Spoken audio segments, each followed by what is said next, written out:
Ahora la senadora Angélica de la Peña Gómez para presentar el dictamen a nombre de la Comisión de Derechos Humanos en términos de lo dispuesto por lo establecido en el artículo 196 del reglamento. Tiene usted el uso de la palabra, distinguida senadora. Muchas gracias, presidente. Señoras, señores, senadoras, senadores, los dictámenes y particularmente este dictamen que reglamenta el artículo 29 de nuestra Constitución, concluye formalmente el proceso de reforma constitucional en materia de derechos humanos que fue publicada en el Diario Oficial de la Federación el 11 de junio de 2011. Con la expedición de estas leyes, en el caso de la 29 constitucional, damos cumplimiento a los artículos transitorios establecidos en dicha reforma, los cuales obligaban al Congreso de la Unión a expedir a más tardar el 11 de junio de 2012 el marco secundario en materia de restricción o suspensión del ejercicio de los derechos.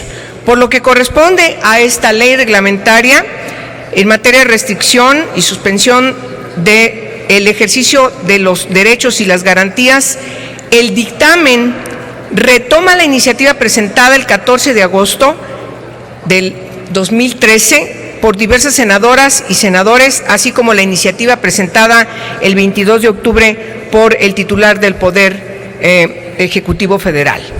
En tal virtud, las Comisiones Unidas Dictaminadoras, después de haber realizado un análisis puntual sobre el contenido y el alcance de las dos iniciativas en comento, y después de haber celebrado un amplio proceso de consultas con diversas organizaciones especialistas, presentamos a ustedes este dictamen conjuntamente con un paquete de modificaciones que se han hecho llegar a la mesa directiva al tenor de las siguientes consideraciones. En un Estado democrático, la creación de disposiciones jurídicas temporales para regular las situaciones graves y excepcionales que puedan poner en riesgo al Estado o a la sociedad debe ser un proceso claramente regulado y sujeto a decisiones y acciones de emergencia, cuyo único fin debe ser el restablecer la situación de normalidad. Estos escenarios incidentales, denominados estados de excepción, deben ser atendidos desde una perspectiva integral y transversal que permita conjugar la legalidad con la nueva interpretación constitucional sustentada en los derechos humanos. El desarrollo histórico y el estado comparado nos han mostrado que la regulación de un estado de excepción o de emergencia en muchas ocasiones deriva en la acumulación de atribuciones y muy a menudo en graves violaciones a los derechos humanos. Es precisamente por esta razón que resulta relevante que la regulación de estos estados de emergencia o de excepción no solo contemple el procedimiento para decretar esta restricción o suspensión de garantías, sino que además faculte a otras instancias o poderes del Estado democrático para que intervengan y controlen permanentemente las acciones del Poder Ejecutivo. Lo anterior en el entendido de que la restricción o suspensión de derechos y garantías debe reunir determinadas condiciones y requisitos que obran a la manera de garantías jurídicas para preservar los derechos humanos en situaciones de crisis. De conformidad con lo establecido por el artículo 4 del Pacto Internacional sobre Derechos Civiles y Políticos, que a la letra leo: 1. En situaciones excepcionales que pongan en peligro la vida de la nación o cuya existencia haya sido proclamada oficialmente, los Estados partes en el presente pacto podrán adoptar disposiciones que, en la medida estrictamente limitada a las exigencias de la situación, suspendan las obligaciones contraídas en virtud de este pacto, siempre que tales disposiciones no sean incompatibles con las demás obligaciones que les impone el derecho internacional y no extrañen discriminación alguna fundada únicamente en motivos de raza, color, sexo, idioma, religión u orden social. 2. Del mismo pacto, la disposición precedente no autoriza suspensión alguna de determinados artículos y derechos. Y dice el pacto en su fracción 3, todo Estado que haga uso del derecho de suspensión deberá informar inmediatamente a los demás Estados parte de dicho pacto por conducto del Secretario General de las Naciones Unidas de las disposiciones cuya aplicación haya suspendido y de los motivos que hayan suscitado la suspensión. Se hará una nueva comunicación por el mismo conducto a la fecha en que se haya dado por terminada la suspensión. Asimismo, es importante también reconocer que en la Convención Americana sobre Derechos Humanos, que estamos obligados a cumplir, dice en el capítulo 4 respecto a suspensión de garantías, interpretación y aplicación en su artículo 27, que en caso de guerra, de peligro público o de otra emergencia que amenace la independencia o seguridad del Estado parte, éste podrá adoptar disposiciones que en la medida y por el tiempo estrictamente limitados a las exigencias de la situación suspendan las obligaciones contraídas en virtud de esta convención, siempre que tales disposiciones no sean incompatibles con las demás obligaciones que les impone el derecho internacional y no entrañen discriminación alguna fundada en motivos de raza, color, sexo, idioma, religión u orden social.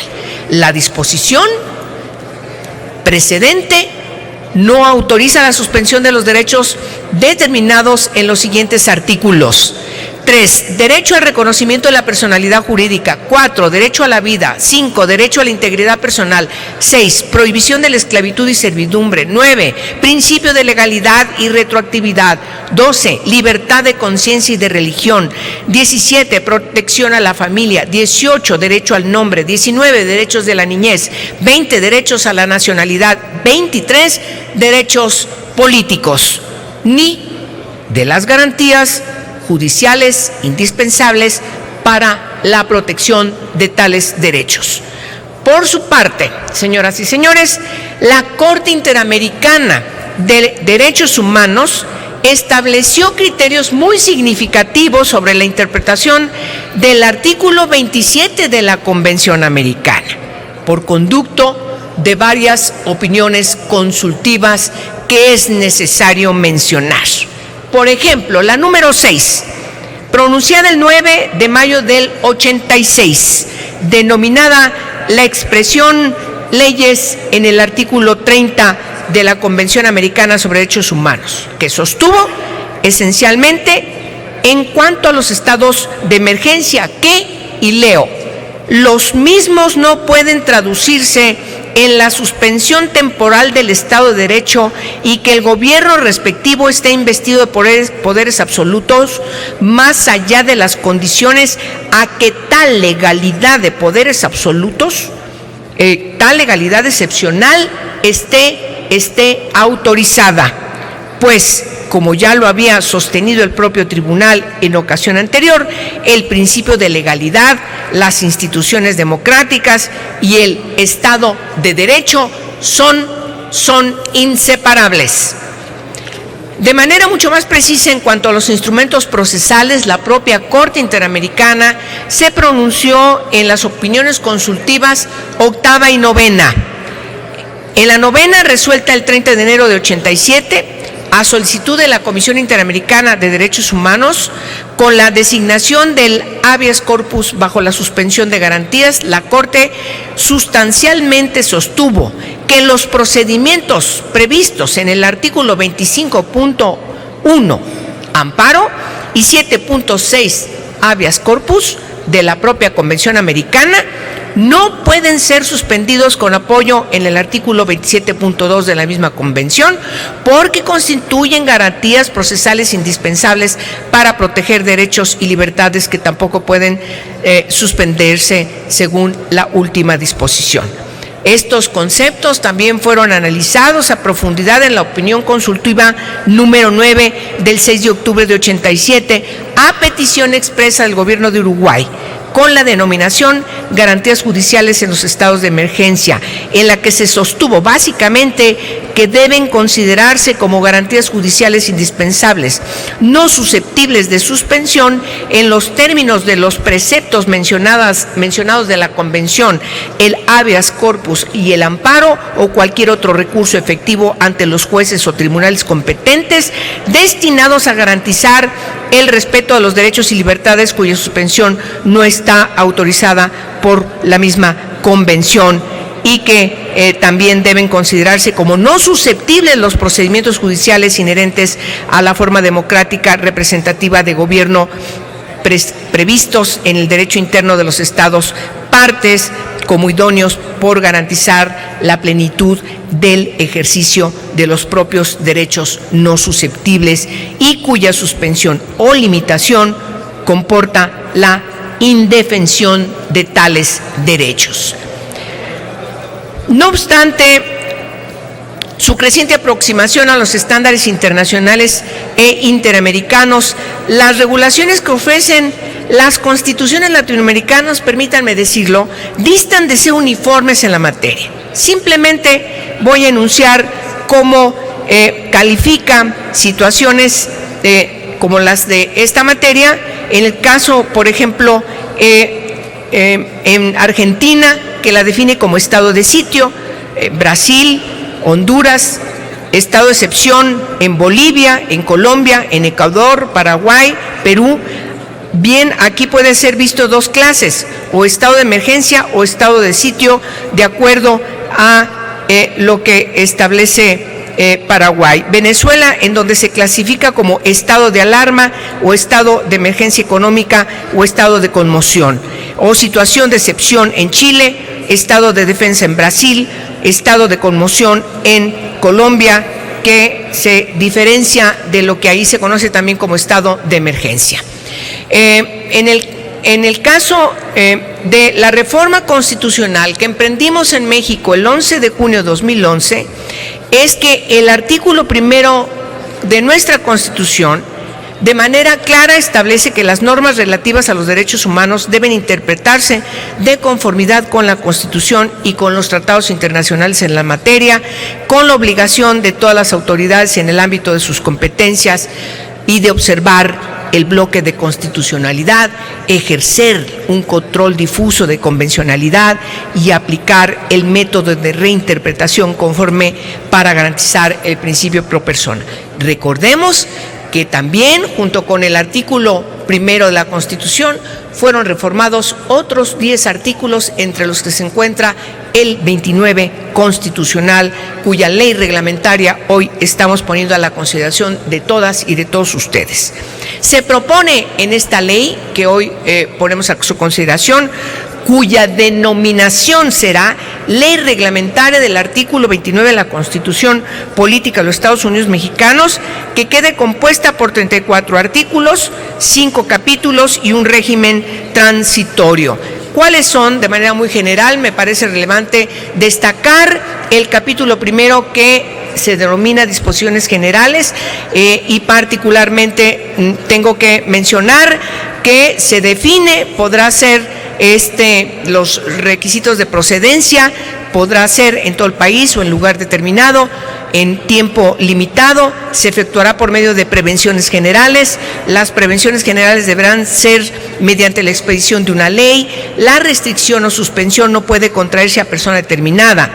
Igualmente, resguardamos como principios que son intangibles los siguientes derechos: el derecho a la no discriminación, el reconocimiento de la personalidad jurídica, a la vida, a la integridad personal, a la protección a la familia, al nombre, a la nacionalidad, los derechos de la niñez, los derechos políticos, pero también abundamos más en esta ley reglamentaria, más allá de lo que los tratados internacionales que yo he mencionado establecen, como las libertades de pensamiento, conciencia y de profesar religión, creencia, religión o no, y el principio de legalidad y retroactividad, la prohibición de la pena de muerte, la prohibición de la esclavitud y la servidumbre, la prohibición de la desaparición forzada, la tortura, los tratos crueles, inhumanos o degradantes, la prohibición de la privación de la libertad por no poder cubrir una obligación contractual, la prohibición de las detenciones arbitrarias, el derecho de las personas privadas de la libertad a ser tratadas humanamente con el respeto debido a su dignidad inherente, la prohibición del desplazamiento o expulsión forzosos, aquellos otros que así se determinen por la Constitución y el derecho internacional, y además las garantías administrativas y judiciales indispensables para la protección de los derechos no susceptibles de restricción ni de suspensión conforme al debido proceso. Voy a pasar toda mi intervención para que pase completa, si está mal, señor presidente, en el diario de debates, y simplemente me voy al final de la misma, en donde, para no entretenerme, ya que la senadora Cristina Díaz abundó en recordar cómo quedan estos capítulos, yo simplemente termino diciendo: el cumplimiento de obligaciones constitucionales no puede estar sujeto a valoraciones de tipo político. Nuestra responsabilidad fundamental es cumplir con el mandato de la Constitución. Hace 3 años debimos haber expedido esta ley y la que sigue en discusión. Por eso, ante las voces que señalan que es un mal momento político para legislar en materia de suspensión o restricción de derechos o garantías, es necesario subrayar que siempre es un buen momento para establecer límites y controles que impidan el ejercicio arbitrario del poder. Nos hace mucho daño que no exista una ley reglamentaria de este artículo constitucional. Hoy, sin ley reglamentaria, podría declararse un estado de restricción o suspensión de derechos y no tendríamos las herramientas ni la certeza jurídica con las que sí contaremos a partir de la promulgación de la presente ley. Por lo tanto, señoras senadoras, señores senadores, celebro finalmente que hayamos podido lograr un amplio consenso en las comisiones después de batallar mucho. Reconozco, por supuesto, el trabajo y la voluntad política de quien preside la Comisión de Gobernación, la senadora Cristina Díaz, del senador Fernando Yunes, que preside la Comisión de Justicia, y de la senadora Graciela Ortiz, así como de cada una de las y de los senadores integrantes de nuestras comisiones. Gracias a esta voluntad política, hoy formalmente podemos dar por concluido el mandato del transitorio de la ley de la reforma constitucional del 11 de junio 2011 en materia de derechos humanos. Es cuanto, y muchas gracias por su paciencia, y presidente, por permitirme ir más allá del tiempo reglamentario. Gracias.